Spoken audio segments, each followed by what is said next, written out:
사도행전 15장 36절로 16절 5절의 말씀을 한 절씩 교독하시고 마지막 절을 합독하시겠습니다. 며칠 후에 바울이 바나바더러 말하되 우리가 주의 말씀을 전한 각 성으로 다시 가서 형제들이 어떠한가 방문하자 하고, 바나바는 마가라 하는 요한도 데리고 가고자 하나 바울은 밤빌리아에서 자기들을 떠나 함께 일하러 가지 아니한 자를 데리고 가는 것이 옳지 않다 하여 서로 심히 다투어 피차 갈라서니, 바나바는 마가를 데리고 배 타고 구브로로 가고, 바울은 신라를 택한 후에 형제들에게 주의 은혜에 부탁함을 받고 떠나 수리아와 길리기아로 다니며 교회들을 견고하게 하니라. 바울이 더베와 루스드라에도 이르매 거기 디모데라 하는 제자가 있으니 그 어머니는 믿는 유대 여자요 아버지는 헬라인이라. 디모데는 루스드라와 이고니온에 있는 형제들에게 칭찬받는 자니, 바울이 그를 데리고 떠나고자 할새 그 지역에 있는 유대인으로 말미암아 그를 데려다가 할 일을 행하니, 이는 그 사람들이 그의 아버지는 헬라인인 줄 다 알미러라. 여러 성으로 다녀갈 때에 예루살렘에 있는 사도와 장로들이 작정한 규례를 그들에게 주어 지키게 하니 함께 읽겠습니다. 이에 여러 교회가 믿음이 더 굳건해지고 수가 날마다 늘어가니라. 아멘. 사도 바울의 1차 전도 여행과 그리고 2차 전도 여행 사이에 일어난 몇 가지 에피소드를 저희가 지난주부터 살펴보고 있습니다. 지난주 예루살렘 교회 회의 기억하십니까? 이방인 출신 그리스도인의 할례 문제에 대한 이 바울 측과, 그리고 전통주의자 할례주의자 바리새인 출신 그리스도인들과의 갈등에 대해서 베드로와 야고보 등 장로들의 바른 신학 해석과 분별과 중재, 그리고 각 교회의 교지 전파를 통해서 이 문제가 아주 극적으로 해결되었습니다.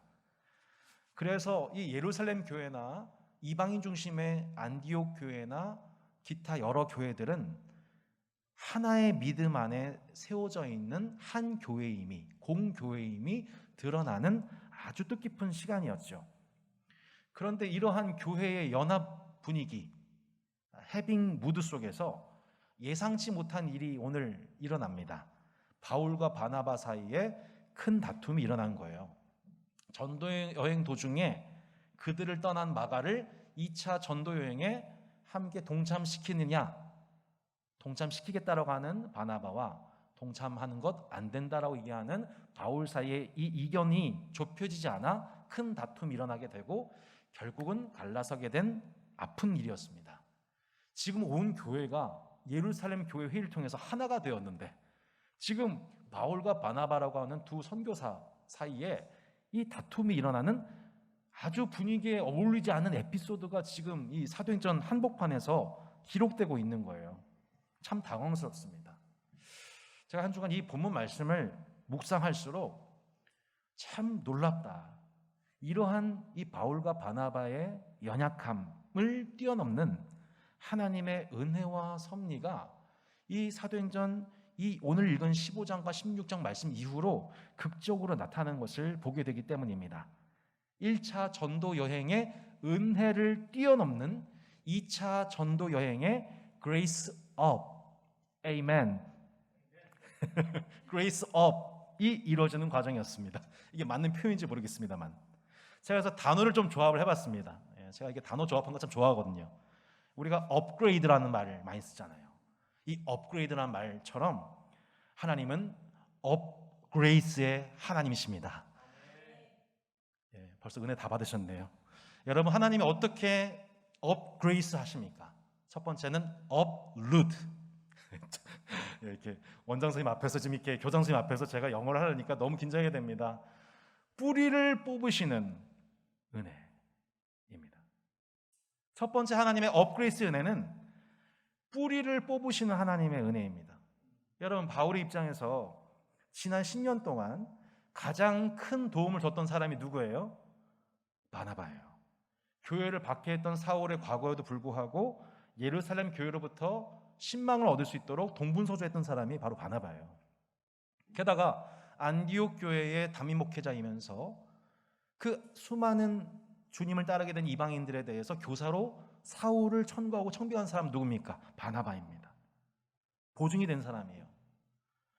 함께 선교사로 파송되어서 1년 동안 1차 전도 여행을 다니고 바울의 사역을 뒤에서 인정하고 동역해 준 사람, 정말 성령 충만하고 마음이 착한 사람이죠. 그런데 그의 조카인 이 마가 요한이의 일로 사도 바울과 서로 갈라지게 되었습니다. 여러분, 이 바울 입장에서 한번 생각해 보세요.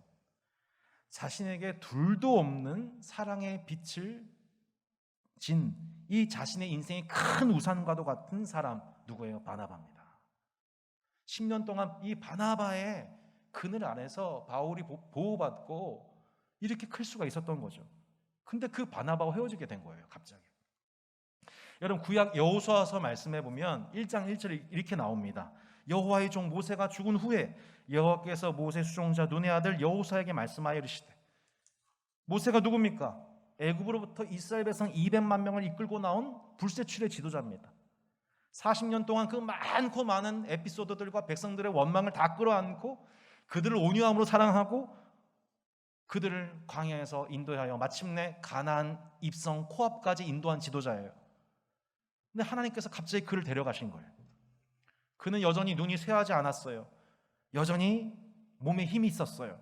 근데 하나님이 그를 하늘로 호출하십니다. 모세를 40년 동안 수종들며 동고동락했던 이 여호수아, 그가 이제 모세를 대신해서 가나안 땅에 들어가게 되었습니다. 이스라엘 입장에서도 여호수아 입장에서도 40년을 이끌던 지도자가 사라졌으니 얼마나 어색하고 두려울 상황입니까? 이스라엘과 여호수아가 의지하던 뿌리입니다. 그런데 그 뿌리가 뽑힌 그때에 하나님이 여호수아에게 이렇게 말씀하십니다. 내 종 모세가 죽었으니 이제 너는 이 모든 백성과 더불어 일어나 이 요단을 건너 내가 그들 곧 이스라엘 자손에게 주는 그 땅으로 가라. 모세를 잃어버린 뿌리가 뽑힌 그 두려움 속에 여호수아가 무엇을 발견합니까? 그렇구나, 나와 이스라엘 백성의 진짜 뿌리는 하나님과 그분의 언약의 말씀이구나. 가나안 정복을 약속하신 분이 하나님이시구나. 40년 동안 모세를 통해 일하셨지만 그를 사용하신 분이 하나님이셨구나. 이제는 자신을 통해 일하시는 하나님을 뿌리를 두게 된 것입니다. 아브라함에게도 말씀하셨습니다. 여호와께서 아브라함에게 이르시되 너는 너의 고향과 친척과 아버지의 집을 떠나 내가 내게 보여줄 땅으로 가라. 그의 본격적인 인생이 언제 시작됐습니까? 그의 나이 75세, 아버지 데라가 죽은 후에였습니다. 모세가 죽은 후에 여호수아의 본격적인 삶이 시작되고 아브라함도 75세에 본격적으로 시작했습니다. 갈대아 우르에서 우상을 팔던 아버지의 영향력에서 벗어나 마침내 그의 삶에 진짜 아버지이신 하나님이 그에게 나타나시고 그분의 말씀을 따르기 시작했을 때 그가 마침내 온 세상을 복되게 하는 존재가 된 것입니다. 그 삶을 지탱하고 있던 뿌리가 뽑히고 진짜 내 인생의 뿌리가, 우리 인생의 뿌리가 되시는 분이 하나님이시며 그분의 말씀이시구나, 그분의 말씀으로 충분하구나, 그 하나님을 의지하는 은혜가, 그레이스 업의 은혜가 그에게 임한 것이죠. 바울 또한 마찬가지였습니다. 그리스도인으로 회심한 후에 10년 동안 그가 가장 의지하던 멘토를 잃어버렸어요. 둘도 없이 좋은 관계를 순식간에 잃어버렸어요. 왜 하필 2차 전도 여행, 정말 중요한 인생의 이 인생의 골목에서 둘도 없이 소중한 그 사람, 내 가장 큰 힘이 되었던 그 사람을 하나님이 거두어 가십니까? 우리 가운데 영적인 해석과 분별력이 필요하다는 거예요. 뭡니까? 내가 그동안 의지했던 뿌리, uproot, 뽑아내시는 거예요. 우리의 궁극적인 뿌리가 사람이나 재물이나 환경에 있지 않았고 오직 하나님께 있다는 것을 하나님이 우리에게 주장하시는 거예요. 나를 만나신 하나님에 대한 간증이 여러 간증이 있었습니다만 핵심은 이거였어요. 내 인생이 자랑하고 내 인생이 의지하던 뿌리가 뽑혀졌다는 거예요. 그리고 그때서야 진짜 나를 지탱하고 계시는 분이, 내 인생이 그렇게 호락호락하지 않고 내 뿌리가 너무나도 견고하고 흔들림이 없는 진짜 뿌리가 하나님이라는 것을 발견하게 되었다는 것입니다. 이후 사도행전 기록을 보십시오. 그렇게 바나바를 잃어버린 바울이 2차 전도 여행을 중단했습니까?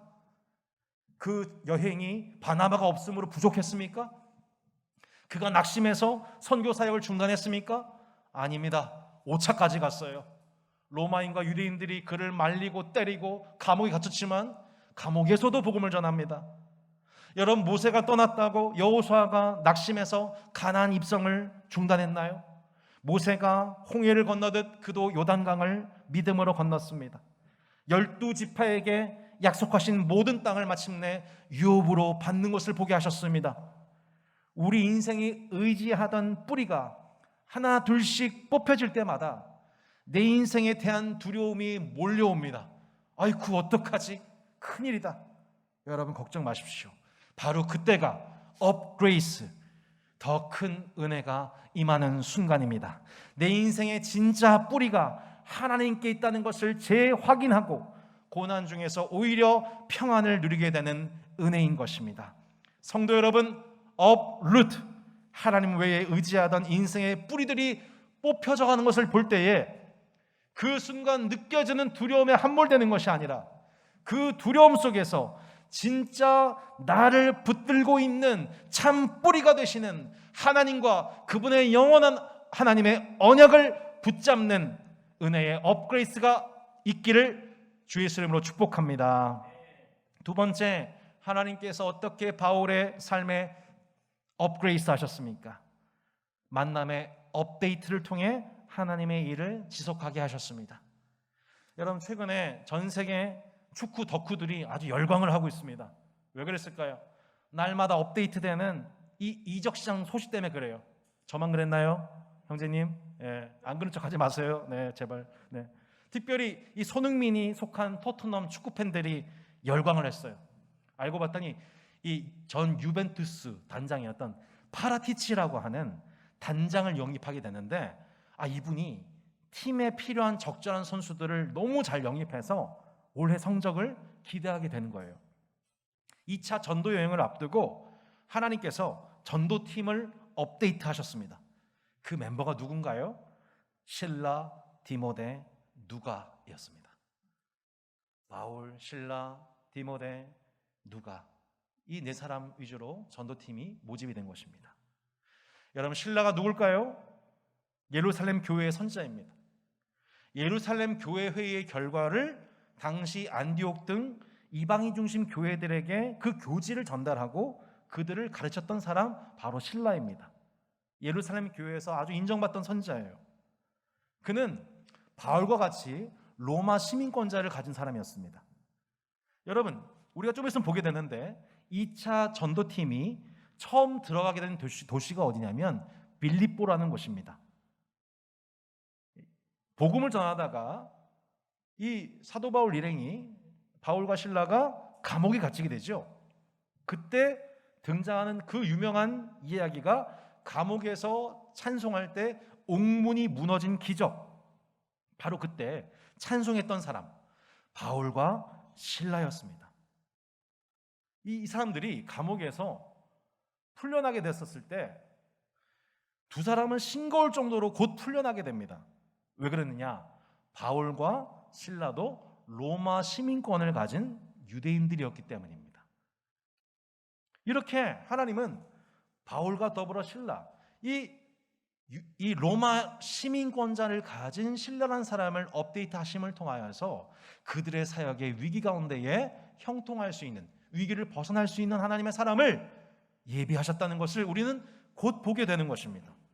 또한 바울 인생에 빼놓을 수 없는 동역자의 만남을 업데이트 하셨습니다. 누구예요? 디모데입니다. 바울이 1차 전도여행 때 복음을 전파했던 더베와 루스드라 지역의 첫 열매입니다. 이 바울이 전도하고 결국 그를 제자 삼아 동역자가 되고 선교사가 되고 목회자가 된 사람, 디모데예요. 사도 바울의 손과 발이 된 사람입니다.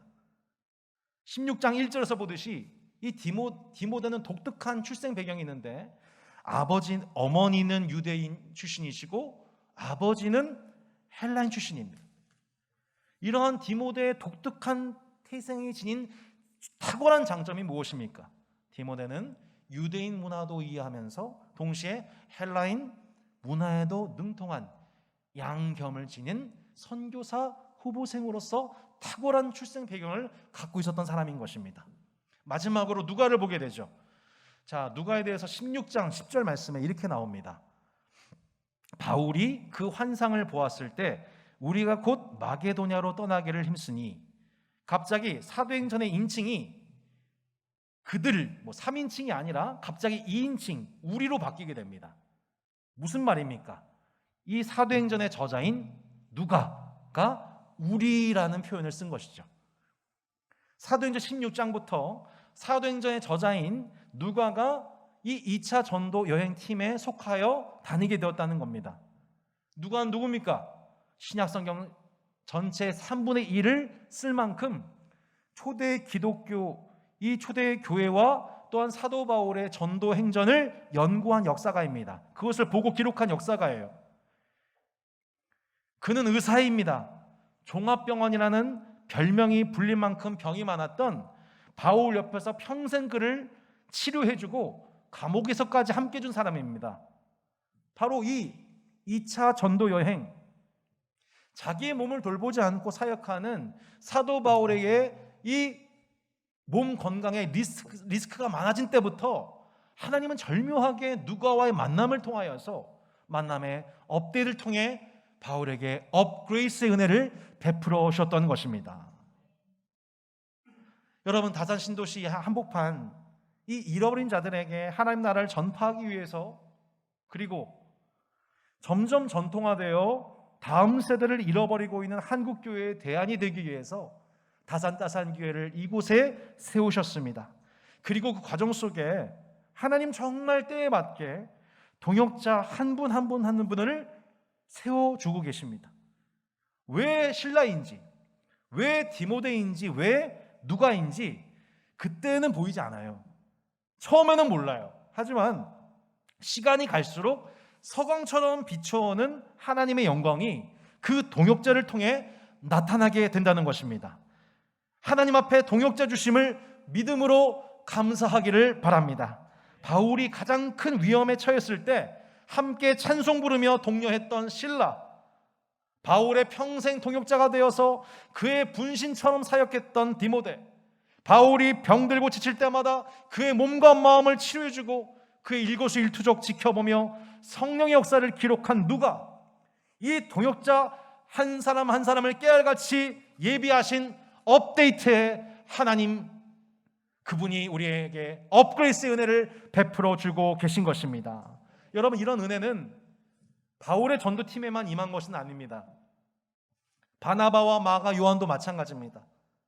사도 바울을 일으키는데 10년을 헌신했던 바나바는 이제 남은 인생을 마가 요한을 품고 그의 고향이었던 구브로 섬을 선교하는데 그의 삶 나머지를 헌신했다고, 그곳에 순교했다고 하는 기록이 남아 있습니다. 이 또한 하나님의 업데이트였습니다. 그 결과가 무엇이었습니까? 마가 요한의 성숙이었습니다. 바울의 눈밖에 났던 마가 요한에 대해서 사도 바울은 훗날 그는 나의 유익한 사람이다라고 평가합니다. 그리고 마가 요한은 이 두 번째 멘토인 베드로를 만나서 베드로의 영적 감화를 받아 마가복음을 기록하게 되었고, 최초의 복음서로서 초대교회의 유산을 우리에게 흘려주기까지 하나님은 바울에게만 역사하신 것이 아니라 또한 바나바의 남은 삶을 통해서도 업데이트하시는 하나님의 은혜 속에 초대교회의 업그레이스의 은혜를 베풀어 오셨던 것입니다. 그러므로 성도 여러분, 하나님께서 이미 여러분에게 허락하신 동역자, 그리고 새로운 인생의 여정 속에서 만나게 되는 모든 만남을 미리 예비하여 때맞게 업데이트하시고, 그 만남 후에 그 과정 속에서 각자에게 주신 은사와 협력을 통해 하나님의 영광을 경험하게 되기를 주 예수 이름으로 축복합니다. 마지막으로 본문에서 살펴보게 되는 세 번째 업그레이스의 비결이 있습니다. 그것은 이 세대에 복음을 전하기 위해 교회의 문화를 발전시키는 것입니다. 사도행전 16장 3절 말씀에 이렇게 나와 있습니다. 같이 한번 읽어보겠습니다. 시작. 바울이 그를 데리고 떠나고자 할새 그 지역에 있는 유대인으로 말미암아 그를 데려다가 할례를 행하니 그 사람들이 그의 아버지는 헬라인인 줄 다 알미러라. 아멘. 여러분, 오늘 본문은 지난주일 본문과 관련해서 매우 흥미로운 에피소드가 또 하나 등장합니다. 지난주에 예수님을 믿은 비유대인 곧 이방인들도 할례를 받아야 구원을 받을 수 있다라고 주장한 할례주의자들의 의견을 일축한 교회 회의 결정이 내려졌습니다. 이방인들 괴롭게 하지 마. 그 일에 앞장섰던 사람이 누구예요? 바울이에요. 그런데 희한하게도 바울이 2차 전도 여행을 앞두고 디모데에게 뭘 받게 합니까? 할례를 받게 합니다. 지금껏 할례와 싸웠던 바울이 오히려 디모데에게는 할례를 받게 합니다. 왜 그랬을까요? 아버지가 헬라인이고 어머니가 유대인 출신인 디모데는 어렸을 때 할례를 받지 않은 사람이었습니다. 그런데 이 중요한 2차 전도 여행을 앞두고 왜 사도 바울이 할례를 받게 했느냐? 그것은 그 지역에 있는 유대인들 때문이었습니다. 유대인들에게 있어서 자신들이 하나님의 백성이라는 자부심은 여전히 할례에 있었습니다. 유대인끼리 소통하고 이방인들은 사람 이하 취급했기 때문에 소통 자체가 되지가 않았던 것입니다. 그런데 디모데는 어머니 쪽 혈통은 유대인이지만 할례를 받지 않았던 상황이었어요. 그래서 당시 루스드라의 모든 유대인들이 그것을 알고 있었습니다. 결과적으로 디모데 입장에서는 유대인들과 교제하고 복음을 전하는 데 있어서 큰 장애거리가 되고 있었던 것입니다. 그러자 바울은 디모데에게 할례를 권합니다. 할례를 받아라. 할례를 받아야 구원을 받아서가 아닙니다. 디모데가 할례를 받아야만 유대인들이 디모데를 인정하게 되고 쉽게 교제를 나눌 수 있게 되고 그 결과 복음을 전하기 수월해지기 때문이었습니다. 사도 바울이 이러한 정신을 고린도전서 9장 19절로 23절 말씀을 통해서 이렇게 말씀했습니다.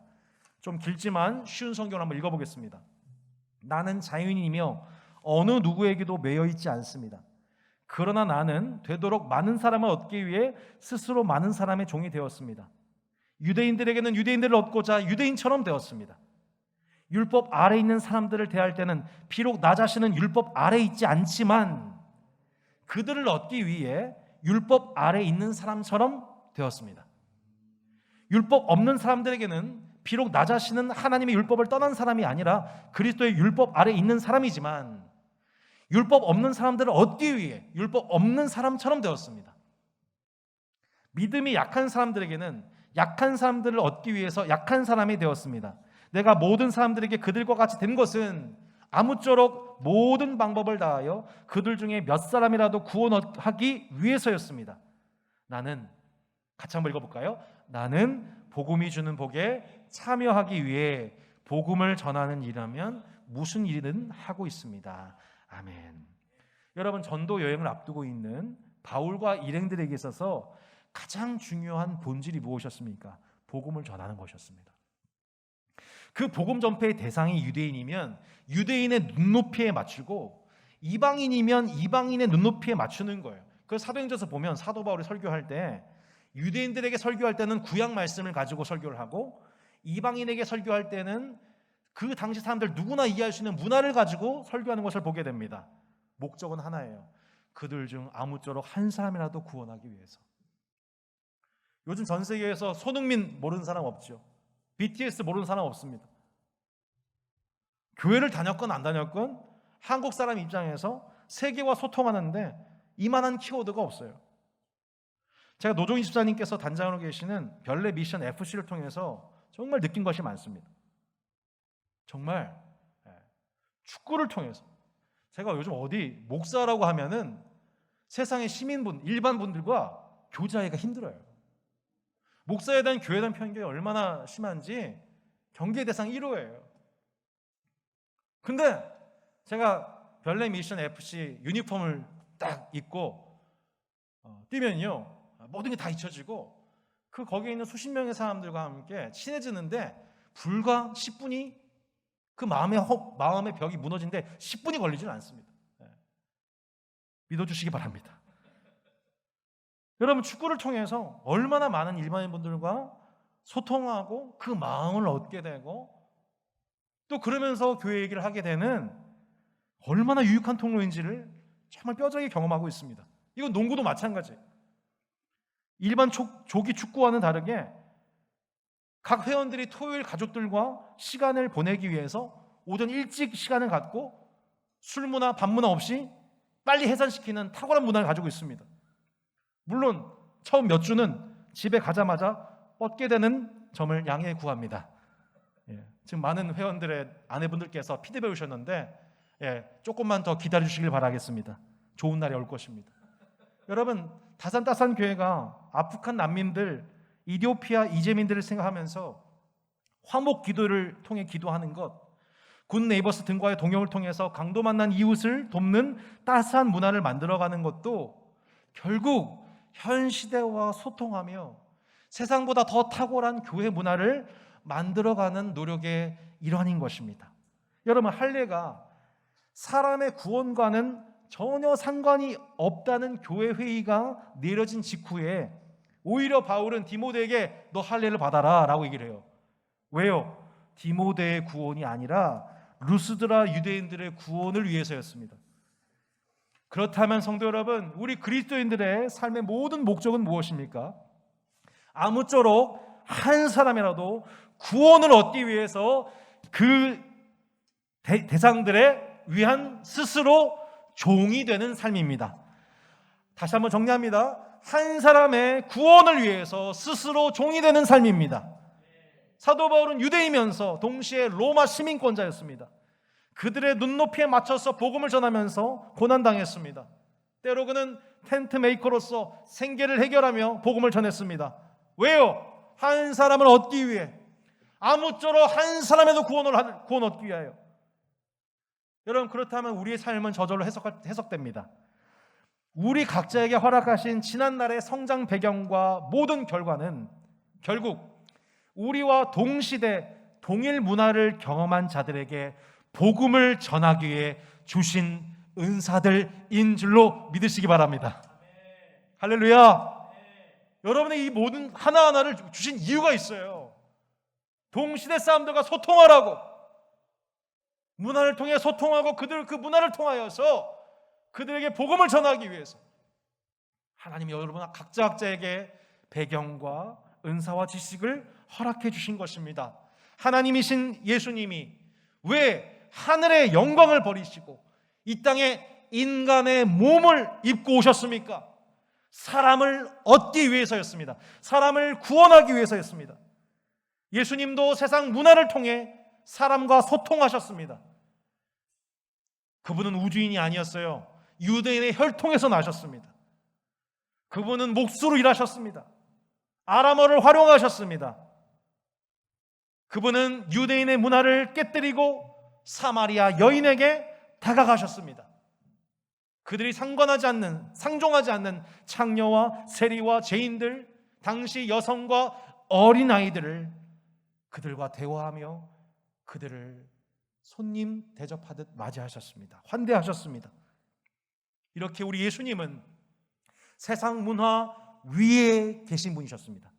때로는 기존 문화를 깨뜨리시기도 하시고 때로는 기존 문화를 사용하시면서 하나님의 나라를 이 땅에 심으셨던 것입니다. 한 사람을 얻기 위해 우리 예수님은 지금도 모든 문화를 활용하셔서 그 문화 위에서 그 문화를 통해 때로는 반문화를 통해 하나님의 나라를 주의 몸된 교회인 저와 여러분의 은사를 통해 전파하기를 기뻐하시는 것입니다. 사도 바울이 구원 문제와는 전혀 상관이 없는 할례를 받으라고 디모데에게 명함으로 유대인들과 스스럼없이 소통하며 그들을 얻고자 했던 것처럼 저와 여러분도 세상의 문화를 다스리고 정복하여 마침내 하나님의 나라를 전파하는 일에 여러분 우리의 은사를 통해 하나님께서 마음껏 축복하시기를 원합니다. 세상의 문화를 업그레이드하여 활용하게 하시는 지혜가 여러분 각자에게 있기를 원합니다. 말씀을 정리하겠습니다. 성도와 교회를 향해 날마다 커져가는 하나님의 은혜, 이 업그레이스를 체험하는 세 가지 비결이 무엇입니까? 첫 번째, uproot, 하나님 외에 의지하던 그 모든 뿌리들을 뽑아내는 것입니다. 두 번째, update, 예비하신 만남의 복을 통해 하나님의 일을 지속하게 되는 것입니다. upgrade, 이 세대의 복음을 전하기 위해 교회의 문화를 발전시켜 나가는 것입니다. 성도 여러분, 이 세 가지를 통하여서 날마다 여러분 삶의 업그레이스에 하나님의 은혜가 충만하시기를 주 예수 이름으로 축복합니다.